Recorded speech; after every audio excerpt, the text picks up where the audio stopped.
Hello students, आज कुछ questions देखेंगे हम जो एस्टेट में आए हैं पीजीटी फिजिक्स के। तो फर्स्ट क्वेश्चन देखिएगा, the excess pressure for two soap bubbles are in ratio of 3:1, the ratio of their volume is. हमें वॉल्यूम बताना है और आप बहुत अच्छे से जानते हैं जब भी हमारे पास कोई सोप बबल होता है तो अंदर से एक प्रेशर लग रहा होता है, ये एक एक्स्ट्रा प्रेशर है और इस एक्स्ट्रा प्रेशर का जो फॉर्मूला है वो हमारे पास देखिए किस तरह से रिप्रेजेंट किया जाता है। P is equal to 4T/R। T represent करता है आपके सोप बबल के टेंशन को। तो T हमारा टेंशन हो गया है, R जो है रेडियस है सोप बबल का। तो जो है मटेरियल तो चेंज हुआ नहीं है, सोप बबल ही हैं दोनों 3:1 में। तो इसका मतलब T तो दोनों जगह आपका सेम रहेगा, लेकिन रेडियस अलग अलग है। तो रेडियस अलग अलग है तो प्रेशर भी अलग अलग हो गया। तो P1 और P2 का रेशियो 3:1 दे रखा है। तो आप देख रहे हैं P और R इन्वर्सली प्रोपोर्शनल है। तो P1/P2 अगर 3:1 है तो ये इन्वर्स हो जाएगा R2/R1 किसके बराबर आ जाएगा 3:1 के। लेकिन हमें जो है in the terms of R1 ratio R2 लेकर आना है। तो R1/R2 की वैल्यू आपके पास आ जाएगी 1:3। तो हमें निकालना है वॉल्यूम। हमें इन दोनों जो सोप बबल्स हैं इनका वॉल्यूम का रेशियो देखना है। तो वॉल्यूम की फॉर्मूला आप जानते हैं, स्फेरिकल शेप में 4/3πr³ होता है। तो फर्स्ट के लिए 4/3πr1³ और सेकंड के लिए 4/3πr2³। तो आपका 4/3 से और पाई से पाई हो गया हमारा कैंसिल आउट। और R1/R2 का क्यूब बचा है। तो जब R1/R2 1/3 है तो इनका क्यूब कितना हो जाएगा 1:7। तो V1 रेशो V2 हमारे पास आ गया है 1:7। तो अब हमें पता है कि हमारा जो कौन सा रिजल्ट है वो ठीक है, कौन से आंसर हमारा आना चाहिए था। नेक्स्ट क्वेश्चन देखिएगा, a particle starts from rest. तो इसका मतलब इनिशियल वेलोसिटी तो हमारी किसके इक्वल हो गई है, जीरो के इक्वल हो गई है। Moves with a uniform acceleration, it means acceleration हमारा कांस्टेंट रहने वाला है। तो एसिलेशन को हम यहाँ पर ए कंसिडर कर लेंगे। And covers x metres in the first 5 second. Starting के 5 सेकेंड्स में क्या हो रहा है कि x डिस्टेंस कवर हो रहा है। The same particle cover the following distance in the next 5 second. तो हमें पता लगाना है कि अगले 5 सेकेंड में वो कितना डिस्टेंस कवर कर लेगा। अब ये देखिएगा एसिलेशन यानी कि लगातार पार्टिकल एसिलेट कर रहा है, तो x से तो ज़्यादा ही डिस्टेंस कवर होगा, क्योंकि लगातार हर सेकंड के बाद पार्टिकल की वेलोसिटी क्या हो रही है, चेंज हो रही है, एसिलरेट हो रही है। तो इस क्वेश्चन को देखिए कैसे हम देख सकते हैं। हमारे पास दो कंडीशंस, दो चीज़ें दे रखी है। O से लेकर A तक पार्टिकल 5 सेकंड चला है, ये डिस्टेंस हमें गिवन है, ये डिस्टेंस हमें दे रखा है कि x डिस्टेंस कवर किया गया है। A से लेकर B तक का ये जो डिस्टेंस है वो हमें निकालना है, लेकिन A से B तक का टाइम हमें गिवन है। तो O से A देखिएगा क्या क्या गिवन है। हमें डिस्टेंस गिवन है, हमें एक्सेलरेशन पता है A है, इनिशियल वेलोसिटी हमें पता है कितनी है, हमारी 0 है। तो हम यहाँ से फाइनल वेलोसिटी निकाल सकते हैं v is equal to u plus a t करके।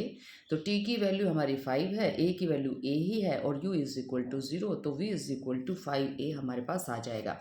ये जो v is equal to 5a है, जब आप a से लेकर b तक की मोशन स्टडी करेंगे तो ये इनिशियल वेलोसिटी हो जाएगी a की, तो इसलिए हमने पहले ही निकाल के इसको रख लिया है। उसके बाद देखिएगा O से लेकर A तक डिस्टेंस कवर किया गया है x। तो s is equal to u t plus half a t square का फॉर्मूला लगाइए। और जब हम O से लेकर A तक स्टडी करें तो इनिशियल वेलोसिटी हमारी 0 है, तो u को 0 पुट कीजिए, ये टर्म हमारी 0 हो गई। हाफ इंटू में a को a रहने दीजिए, t का स्क्वेयर का मतलब है 5 सेकेंड गिवन थे तो 25। तो अब ये देखिएगा कि जो x है वो हाफ ऑफ a 25 आ चुका है। तो इस वैल्यू को हम बाद में आगे यूज़ करेंगे, सोल्व करने की हमें ज़रूरत नहीं है, एज इट इज़ पुट भी हो जाएगी ये वैल्यू। अब a से b पर आ जाइए। जब हम a से b की मोशन को स्टडी कर रहे हैं तो आप ध्यान दीजिएगा कि a से b हमें निकालना है डिस्टेंस। तो आप डिस्टेंस को s मान लीजिए, फॉर्मूला लगाइएगा you t plus half a t square. अब ये देखिए जब a से b हम मोशन स्टडी कर रहे हैं तो इनिशियल वेलोसिटी तो ऑलरेडी हम निकाल चुके 5a, तो u की वैल्यू तो 5a आ गई। टाइम हमें इससे भी कितना दे रखा है, t is equal to 5 seconds, तो ये हमारे पास 5 हो गया। हाफ ऑफ a t का स्क्वेयर, ये एज इट इज़ आ गया। तो ये हाफ ऑफ a t का स्क्वेयर, ये तो यही वैल्यू आ गई आपकी, आप हाफ ऑफ a और t का स्क्वेयर 25 जो था, इधर 25a आ जाएगा। तो आप ये देखिएगा जब हमें a/2 25 की वैल्यू पता है तो a इंटू 25 की वैल्यू भी पता है। a इंटू 25 की वैल्यू कितनी आ जाएगी 2x। तो हम 25 a की जगह तो 2x रख देंगे और a इंटू 25/2 की जगह हम पे पता है कि ये वैल्यू हमें x रखनी है। तो टोटल डिस्टेंस कवर कितना आ जाएगा हमारा 3x हो जाएगा। तो हमारा जो ऑप्शन है आप यहाँ से देख सकते हैं, ये ऑप्शन गिवन है 3x मीटर्स हमारा डिस्टेंस आ जाएगा। उसके बाद देखिएगा नेक्स्ट बड़ा सिंपल सा क्वेश्चन है, सीधा सा रखा हुआ, कोई हमें सॉल्व करना ही नहीं है। The relation n1 sin θ1 is equal to n2 sin θ2 where n1 and n2 are the refractive indices of the two given mediums। तो साफ पता चल रहा है रिफ्रैक्शन हो रहा है, θ1 एंगल ऑफ इंसिडेंस है, θ2 एंगल ऑफ रिफ्रैक्शन है, which applies as a ray of light strikes an interface between two mediums is known as। Simple सा है, गॉस लॉ हो ही नहीं सकता, इलेक्ट्रिक फील्ड में लगता है, मैग्नेटिक फील्ड में। जो आपके पास स्नेल्स लॉ, याद कीजिए स्नेल्स लॉ, जो लॉ ऑफ रिफ्रैक्शन है वो सिर्फ स्नेल्स लॉ में आता है हमारा। तो ये आंसर हमारा हो जाएगा। तो आप इसको कुछ इस तरह से भी समझ सकते हैं कि हमारे पास दो मीडियम है, इसको हमने मीडियम 1 कह दिया, मीडियम 2 कह दिया, इसका रिफ्रैक्टिव इंडेक्स n1 है, इसका n2 है। Angle of incidence that is the incident और नॉर्मल के बीच में जो एंगल बनता है that is the angle of incidence.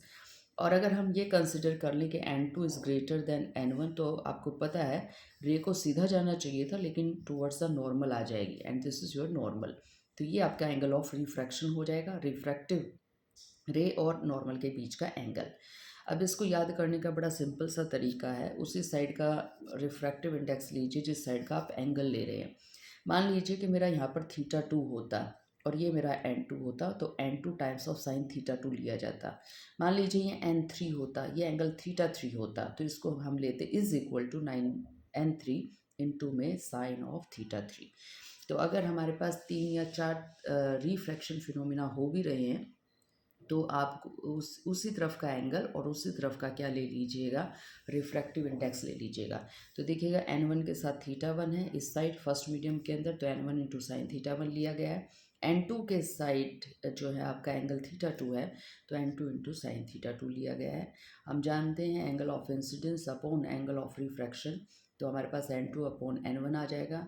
ये जो टर्म है ये क्या इंडिकेट कर रही है, ये हमें जो है रिलेटिव रिफ्रैक्टिव इंडेक्स बता रही है n2 का, लेकिन किसके रिलेशन में, विद रिस्पेक्ट टू n1। तो ये रिफ्रैक्टिव इंडेक्स है of n2 medium with respect to n1 and this is nothing, this is your Snell's law. तो आज के लिए इतना ही और stay motivated and have a great day.